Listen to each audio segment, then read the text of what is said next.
Eh bien, salut tout le monde, c'est Passion Cinéma, donc je vais vous présenter les DC et les Marvel, qui auraient dû être présentés dans toute la vidéo de mes films et Blu-ray, que j'ai pas pu faire parce que j'ai oublié de vous les présenter au moment que j'ai tourné la vidéo.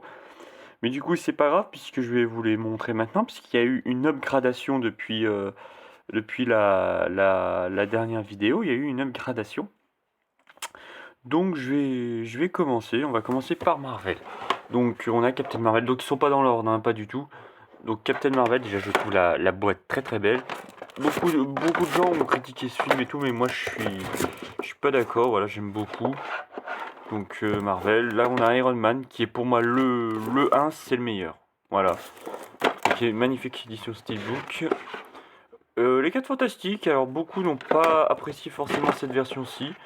Moi j'ai bien aimé personnellement. Un petit œil neuf, et puis on n'est pas tout de suite dans l'action, on nous prend le temps de nous expliquer les personnages et tout ça. Donc moi j'ai trouvé ça plutôt intéressant. X-Men Dark Phoenix, donc excellent, ça déménage. Voilà, ici on a les deux Hulk, donc je m'attarde pas sur Hulk, excellent. On va pas s'attarder dessus, même si voilà, je préfère l'incroyable Hulk. Là on a les Ghost Rider, donc je le répète, Ghost Rider. Foutez Ghost Rider, Ghost Rider 2, voilà, et vous verrez qu'il est magnifique en DVD, pas besoin de l'avoir en Blu-ray. Doctor Strange, c'est sympa, mais voilà, on regarde une fois, voire deux, mais voilà. Thor Ragnarok, qui est pour moi le meilleur Thor, vous voyez que j'ai pas les autres. Pas que je ne les trouve pas, mais je suis assez sélectif sur le Marvel et le DC. Donc voilà, Avenger le 1, là on a Avenger 2. Ici on a Civil War, donc le combat entre les deux c'est de la merde, clairement.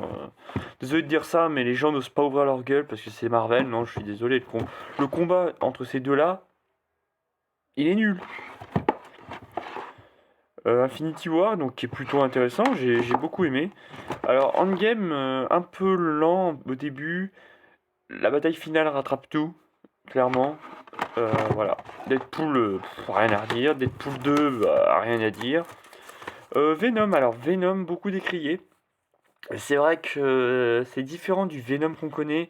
Le souci, c'est que c'est Disney, donc faut que ça soit adapté aux enfants. Du coup, on n'a pas le Venom qu'on connaît. J'espère que. Mais après, très bon film, mais voilà, j'attends Venom 2, voir comment. Mais sinon, on passe un bon moment dessus. Spider-Man 3, donc c'est le seul que j'ai en Blu-ray de la trilogie Sam Raimi, parce que pour moi, Spider-Man 3, c'est le meilleur, même si j'ai déjà vu les autres, hein, mais pour moi, c'est le meilleur. Amazing Spider-Man, beaucoup de gens n'aiment pas les Amazing, mais le 1 est excellent. Là, on a celui avec Tom Holland, j'oublie toujours le titre. Fan Home, voilà, donc le deuxième. Donc j'ai pas le premier alors que je l'ai vu, mais j'ai toujours pas acheté. Donc une magnifique petite édition Steelbook. Donc très bon, très bon. Je préfère le 2 au 1. Mais après, très bon. J'attends le troisième avec impatience. Bon, là, j'ai calé les Kick-Ass, même si c'est pas leur place. Voilà, bon, Kick-Ass, ça à part, mais voilà, c'est un très bon film. On va passer Odyssey, les gens. Donc là, il va y avoir de la dédicace, hein. Donc déjà, ici, on a la trilogie The Dark Knight. Donc voilà, c'est une très très belle édition que j'avais acheté à l'époque à Nose. Donc fouillez les Nose, franchement, fouillez les Nose, fouillez les caches, vous pouvez trouver de très belles pépites. Ensuite, ici, on a toutes les éditions comme ça. Donc c'est juste ni plus ni moins de DVD, hein, il n'y a rien de spécial. C'est le DVD, sauf qu'il y a, voilà, il y a ce fourreau-là. Donc honnêtement, je le redis encore une fois, et je l'avais dit dans ma vidéo, je crois précédente, ça n'a pas plus de gueule chez DC. Marvel, ça fait un peu, voilà, c'est pas terrible, quoi. Chez DC, c'est un peu mieux quand même. Donc du coup, j'ai fait la chasse pour tous les avoir. Donc j'ai trouvé le Shazam récemment, donc du coup je le possédais déjà, du coup je l'ai donné à ma meilleure amie. Donc voilà, ça lui a permis de le voir comme ça, moi comme ça j'ai gardé cette édition là. Donc le Justice League, beaucoup décrié malheureusement. Alors certains me diront, ouais t'es pas un vrai cinéphile. Mais pour moi, DC et Marvel, c'est pas du cinéma, c'est du divertissement. Enfin, c'est pas du cinéma. Si, c'est du cinéma, voilà. Mais ce genre de film, pour moi, s'adapte à tout le monde, que ce soit du Marvel ou du DC, voilà. Donc, il est pas mal. Il se regarde, hein, il se regarde. Si on veut pas se payer la version longue, oui, ça se regarde. Ensuite, Aquaman, donc, excellent, rien à redire, hein, désolé, mais voilà.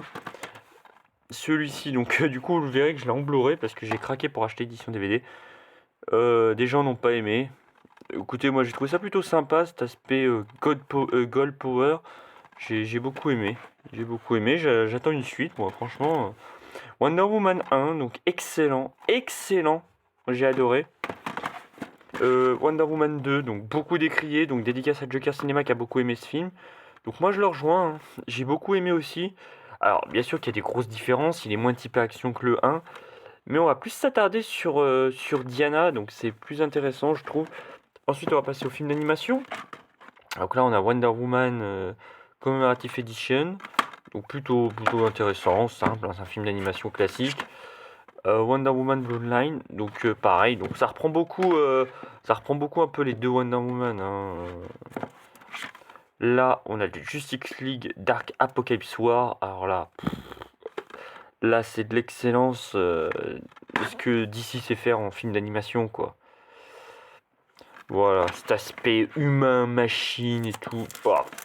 Ici, on a Dark Knight Partie 1 que je n'ai pas regardé encore, mais que je me ferai sous peu. La partie 2 aussi, que je me ferai évidemment. Échec, qui est assez intéressant, parce qu'on apprend que Batman a des armes pour neutraliser chaque membre de la Ligue. Et leurs armes vont ces armes vont se retrouver, retourner contre eux. Là, on a le Batman de Killer Joker, donc dédicace à Joker Cinéma une fois de plus. Je fais beaucoup de dédicaces à Joker Cinéma. Mais un bon film, franchement très très bon. Green Lantern, beaucoup décrié, moi j'aime bien. J'achète pas de films d'ici Marvel que je n'aime pas, donc voilà, donc très bon, moi j'ai bien aimé. Je vais me faire huer, on me dira que c'est de la merde, mais chacun ses goûts et ses couleurs. Comme je dis, pour moi c'est du divertissement. Je ne dis pas que c'est pas du cinéma, attention, je dis juste que pour moi c'est des films qui sont accessibles à tout le monde. Donc voilà. Ici on a Joker. Bon bah, encore une fois, hein, désolé, mais dédicace à Joker Cinéma, gros dédicace à toi. Gros big up. Voilà, désolé, mais ce film-là, je sais qu'il y a des gens qui n'ont pas aimé, mais je suis désolé. Désolé. Pour moi, c'est un chef-d'œuvre. Pour moi, c'est un chef-d'œuvre. Voilà, de chez Warner, d'ici, c'est un chef-d'œuvre qu'on n'a pas eu depuis tant d'années. Putain, et puis Joaquin Phoenix et Robert De Niro quand même. Je suis désolé, mais le rôle il est joué, le personnage il est là. Non. Après, est-ce qu'il mérite une suite? Bien sûr que s'il y a une suite, je regarderai la suite.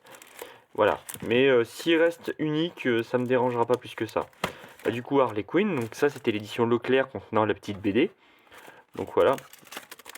Vous l'avez tous acheté à plein pot un peu partout, alors qu'à Leclerc vous aviez l'édition Leclerc qui coûtait 15 balles avec le Blu-ray. Et vous aviez l'édition simple à 20 balles sans le truc. Valait mieux prendre l'édition Leclerc. Alors, Just Snyder, Justice League de 4 heures qu'on m'a tant vanté.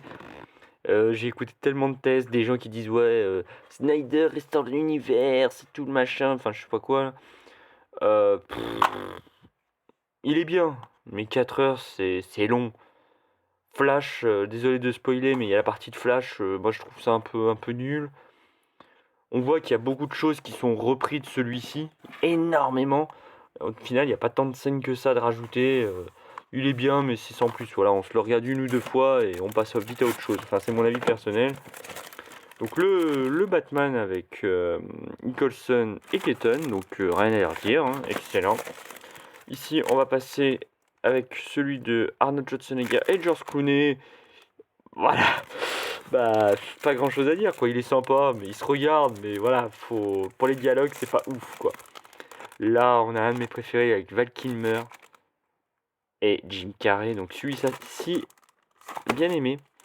Donc je sais qu'il y a beaucoup de gens qui ont aimé cela, et je comprends tout à fait. Et enfin, le défi avec Michael Keaton, Danny DeVito et Michel Pfeiffer. Excellent, excellent, excellent.